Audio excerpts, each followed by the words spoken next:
What's up, everyone? Welcome back. I got a special guest. I got Brandon Deroche. He's done like pretty much everything.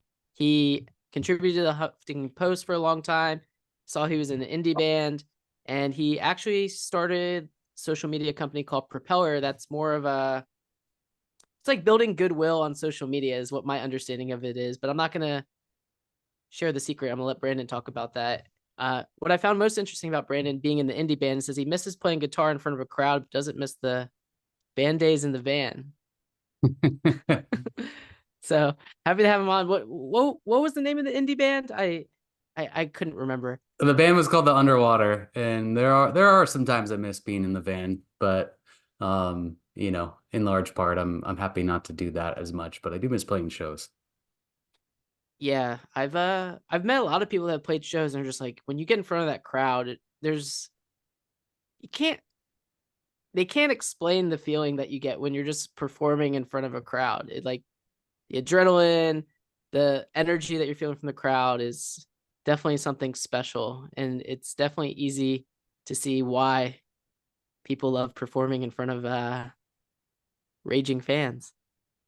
It's So certainly a rush, and I think that, maybe like athletes have similar experiences when they're playing games and stuff, but it's certainly like hard to compare to both playing with a band, even if that's just at a rehearsal, as well as doing it, in a live setting with an attentive crowd.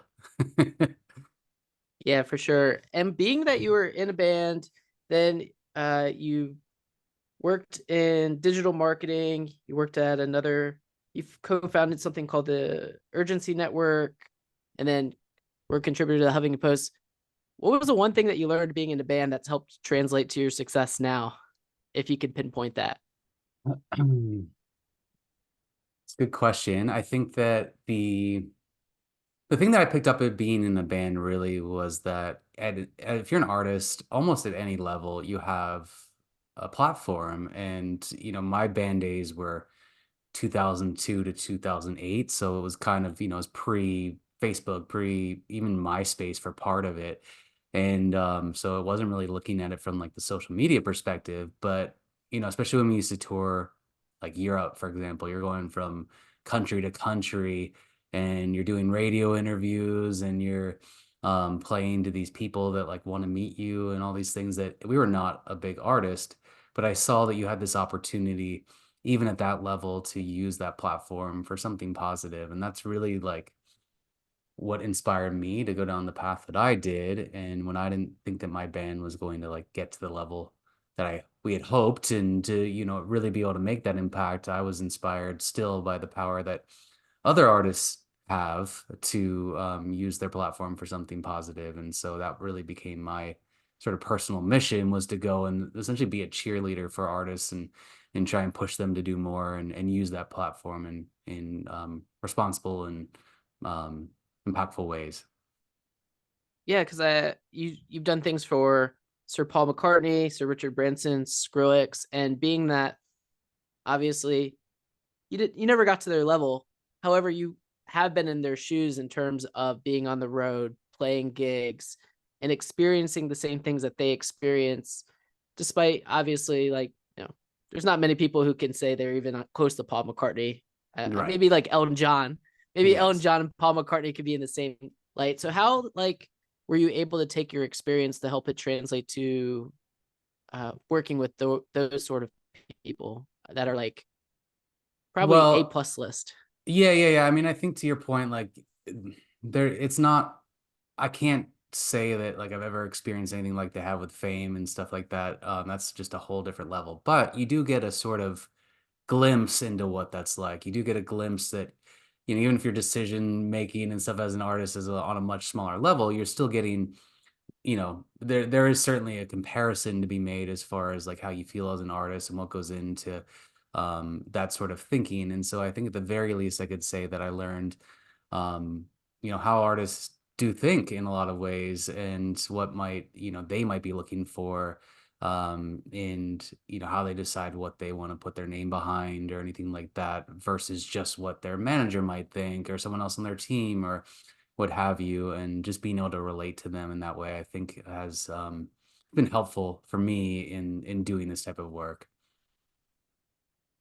Right, because Propeller has to do with social impact. So what sort of things were you working on with these artists to use their platform to make that social impact? Is that something you could talk about? Yeah, sure. I mean, I think that in the like the people that you mentioned and stuff, that was pretty early days for me, and it always kind of varied on like specifically what type of causes that they wanted to support. With like I think both with like Branson and Paul McCartney is around environmental causes specifically, but really what I think that my expertise became was just around like how do you engage your fans with that? Here's what you want to support. Now, how do you engage your fans? Because even back to 2008 when I started doing this work, there was not like you couldn't really just rely on the goodwill. Yes, some fans, if you tell them, "Hey, please go support this cause," like they might do it. But really, what I was trying to do is work within the reality of like, what is the actual motivation of the fan to go do it, and why they are on your Facebook page, for example, was not because of the causes you supported. It was because they were a fan of your music, most likely. And so, you know, artists would post about a cause and they wouldn't get that much it wouldn't be that impactful versus what the type of stuff that I started doing was around giving the fans the opportunity to meet the artist or to win tickets to their show or get some sort of memorabilia item. Or when it first started, it was around getting downloads of exclusive music from those artists, which eventually became null and void when streaming became the dominant way to get your music, and it was essentially free to in people's eyes anyway. But putting that incentive into the equation, where you gave those fans the opportunity to get closer to the artist for taking that action, was a night and day difference as far as the impact that that artist can make. And so that was really sort of the root of the work that I've been doing around generating that engagement with the fans around causes that the artist cared about. So would that be like contributing to a cause and enter you're entered in to win a meet and greet with whomever that artist might be? Exactly. And I mean, like it doesn't always have to be that, but like with Propeller specifically, like that's a lot of what we do is those sort of sweepstakes kind of experiential type of campaigns where you can take an action and be entered to win a trip to, meet Justin Bieber in Paris or whatever it is. And those actions can be things like donating money, but we have a lot of ways that you can support a cause that are non-monetary, such as signing the petition or even just learning about the cause, watching awareness videos, sharing information with your friends on socials, and really anything we can track, we can turn into an action and then incentivize it through those types of experiences and other rewards. Have you studied like the psychological reasons of doing these things to get people to take action? Is that something you've put put your like thought into and Well, learned? yes, I mean, by a lot of trial by fire. So, just doing the work, and that all started with just educated guesses, I guess you can say. It wasn't any, I didn't, I chose the path of playing in a band versus going to school. So I didn't go to college. I don't have any sort of degrees or anything like that. Um, interestingly enough, though, we are working with a university right now in their behavioral sciences division around a lot of this work and actually putting an academic stamp behind it as far as determining what are intrinsic versus extrinsic motivations of the users on our platform. And I think that that's been really fascinating to see that it is being taken seriously by a university to see how we can take the baseline of what we're doing and what's working, and then improve it further, based on certain levers we're able to pull on what the true motivation is of our audience. Yeah, it reminds me of the lottery. Why do people play the lottery even though their chances of winning are so small? Yeah, I think that sweepstakes are very comparable to a lottery mentality, and I think that we try and create these sweepstakes that the super fans of these artists, like, it just would be a dream for them to have it come true where they could actually win, and we give them the motivation to go and increase their chances of winning by taking more and more actions that support the cause. And so that's really what comes down to is you put that carrot out in front of, like, something you really would want to experience a meet and greet type of opportunity, and then give them ways that they can they still just it's still being left a chance, but similar to buying more and more lottery tickets, you can improve your chances of winning by the more impact you're creating.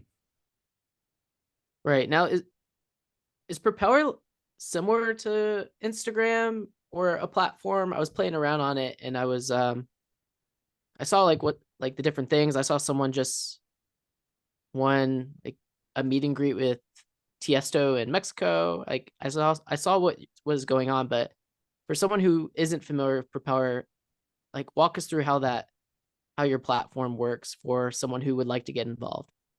Yeah, I'd say not really similar to Instagram or a social media platform. I mean, that like where it goes, potentially there'll be more things that are in line with that. But currently, we really leverage social media platforms to drive traffic and to bring in the fans of these artists and influencers to take action and enter to win different experiences and so forth. So it's more of a promotional tool for us. But Propeller itself, we would describe as a digital marketing platform for causes. And so the idea with Propeller from the user perspective is that you can go onto the platform, you can take action. You know, I described some of that a second ago around like what those actions are. Every action you're taking on the platform is a way to earn points. And then those points can be redeemed for entries towards winning these big sort of sweepstakes experiences, or just to redeem them directly, like we have certain rewards, like say concert tickets, where if you have enough points, you can just redeem them directly for that reward that you're getting. And so there's all sorts of different ways that we're incentivizing people to take action for these groups. And it's really just a way, because we live in such a, you know, compete, you know, so many different interests competing for people's attention. And there's a lot of people that really do care about causes, but they don't know where to begin. They don't know, you know, what organizations do what. They don't know even where to start. And it's like a lot of research that might have to go into it. And because of that, and so many things that are taking their attention away from that, they might not ever do that. And so by offering them something that they care about as far as, you know, experience with an artist or influencer, we're able to capture that attention and then start, you know, pushing them towards things that, you know, these causes that are important. And hopefully through that process, we just, you know, we like to think of it as a gateway to activism. We're giving people, you know, a little taste of, you know, might be the first time they've donated to an organization, or it might be the first time they've signed a petition. And from there, a lot of our users have, you know, can kind of go down a rabbit hole and start discovering all kinds of organizations and ways that they can support them. Was there some sort of event that sparked the the thought for you to start this thing? It honestly has been such a evolution of and hodgepodge of ideas and influence from a number of different things that we've seen over the years, and things that we've just been able to sort of, yeah, find what works. And I think that I don't know that, you know, I think Propeller's constantly evolving. Like it feels, we say it just like feels like we're in a jazz band. It's like, you know, you're reacting to what's going on in the world as far as from the cause standpoint. And then also as far as the tactics, just with technology moving as fast as it does, like something that might have worked a year ago might not work now. And so we constantly are looking at what is the most current ways that we can engage people and motivate them to take these actions. And so it's not necessarily just one size fits all, and it's not always it's always, yeah, evolving in how we do that. So let's say I'm a suburban mom and I want to get people involved in something I'm passionate about, some sort of cause. Is there someone who may feel like they can't make a huge impact, they can't just like pull out their phone and be like, hey, like this is Sir Elton John, I'm supporting XYZ organization, click the link below to enter the winter meet and greet with me? Like, because there are a lot of good people out there and they feel like they can't make a difference. However, based on what I've researched about you and your company, everyone can make a difference, they just may not know how. Yeah, and I think that, I mean, that's it, right? And then I think we're giving them those sort of serving as like a clearinghouse for organizations and actions that they can take that they can make a difference. And the whole idea is rooted just in the, you know, strength in numbers, right? So we're not trying necessarily to get people to come on and give thousands of dollars or like, these major sort of donations or something. Like it does happen, but we're much more interested in the strength in numbers. And similar to any sort of crowdfunding where it might be, there might be millions of dollars that can be raised, but it's through an average of say $27 donations or something versus it being just these major sort of gifts from individuals. And so no one's necessarily breaking the bank to do it. And our platform is predominantly young people, so predominantly like 18 to 35-year-olds, and a lot of people that might not have a large financial means. And so it does come from a lot of small donations and a lot of people that sign these petitions and take these actions to combine to make a bigger impact. Large large amounts of people can make a big difference, even if their impact, if you look at like one person, be like, oh, this is a small impact, $5. But if you get a million people to do $5, that's $5 million. Well, yeah, Or exactly. And it's the idea of people power, right? I mean, I think that a lot of the causes that we're supporting, we don't focus too much on what you would think of as traditional charity or philanthropy. It's much more around advocacy and actions. And so a lot of this where it's, they might want to get bills passed or protected or what have you. And so it really requires buy-in from a lot of people versus it just being about one person coming in and making a large donation or something. It's really not the change that we're focused on. Overall, it's much more about getting building movements really and helping foster these different movements that are out there currently. what movement is most special to you that you all are working on right now that you're able to share with us? For me personally, not speaking on behalf of everyone else, because I think it really does vary. We have certain causes that we're a public benefit corporation, which I'm happy to talk more about what that means, but we're a public benefit corporation where we do have our own mission, and then we have certain sort of issue areas that we focus on year round. But so that's all there, that's all on our site, and people can see what that is. But for me personally, I'm most passionate about the psychedelic movement, which is something that I think a lot of people haven't thought of historically as a cause, but it's a very growing movement and all relates back to mental health and wellness overall. And I really believe that change does begin within. And it's the idea of the more we can, people can heal in their own sort of mental health journeys and I think a lot of the other sort of issues and problems that exist in the world like would at least be reduced if people didn't have as much of their own personal challenges that they're facing. And I think that the healthier minds that we have, the more we'll see those other causes just be lessened overall, or they have potentially could be not as big of issues as they are today. Yeah, because pre-internet, kids were made fun of. However, it may be limited to your class.